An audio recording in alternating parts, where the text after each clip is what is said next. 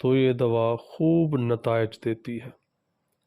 ایسی خواتین میں حیض کے دنوں میں چہرے پر دانے نکلنے کی شکایت رہتی ہے اور اس کی چھاتی بھاری ہو جاتی ہے، جو حیض کے ختم ہوتے ہی نارمل اپنی جگہ پر واپس آ جاتا ہے۔ نیکسٹ دوائی ہے کالی آیوڈ 200۔ رحم کا ٹیومر جس کے ساتھ مریضہ کو سردی لگنے کی شکایت اور بار بار چھینکیں آنے کا عارضہ ہو تو یہ دوا مفید ہوتی ہے۔ نیکسٹ ہماری دوائی ہے لیپس ایلبس 3X۔ رحم کے ٹیومر اور جلندار درد کے لیے مفید دوا ہے۔ رحم سے کافی مقدار میں خون بہتا ہے اور ایسی مریضہ کو بار بار بھوک لگتی ہے۔ گردن کے دونوں طرف گلٹیاں ابھر آتی ہیں اور بچہ دانی کے کینسر میں بھی یہ دوا بہت مفید ہوتی ہے۔ نیکسٹ دوائی ہے ہماری تھلاسپی برسا کیو۔ اگر حیض جلد آتے ہوں اور بلیڈنگ بہت زیادہ ہوتی ہو تو یہ دوا مفید ہے۔ اس دوا کے 10 قطرے صبح، دوپہر، شام آدھے کپ پانی میں ملا کر استعمال کریں۔ اگر حیض جلد آتے ہوں اور جریان خون زیادہ ہو تو تھلاسپی برسا دیں، ورنہ استعمال نہ کریں۔ یہ تمام دوائیں آپ کو 5 سے 6 ماہ مسلسل استعمال کرنی ہوں گی۔ تمام سے مراد جس دوائی سے آپ کی علامات میچ کرتی ہیں۔ امید ہے آپ کو ویڈیو پسند آئی ہوگی۔ اگر ویڈیو پسند آئی ہو تو اس کو لائک کریں، کمنٹ کریں، شیئر کریں، چینل کو ضرور سبسکرائب کریں اور آئیکن بٹن کو دبا دیں تاکہ ہماری ہر آنے والی ویڈیو آپ کو آسانی سے مل سکے۔ دعا ہے کہ مالک آپ کو صحت و سلامتی والی لمبی زندگی عطا فرمائے۔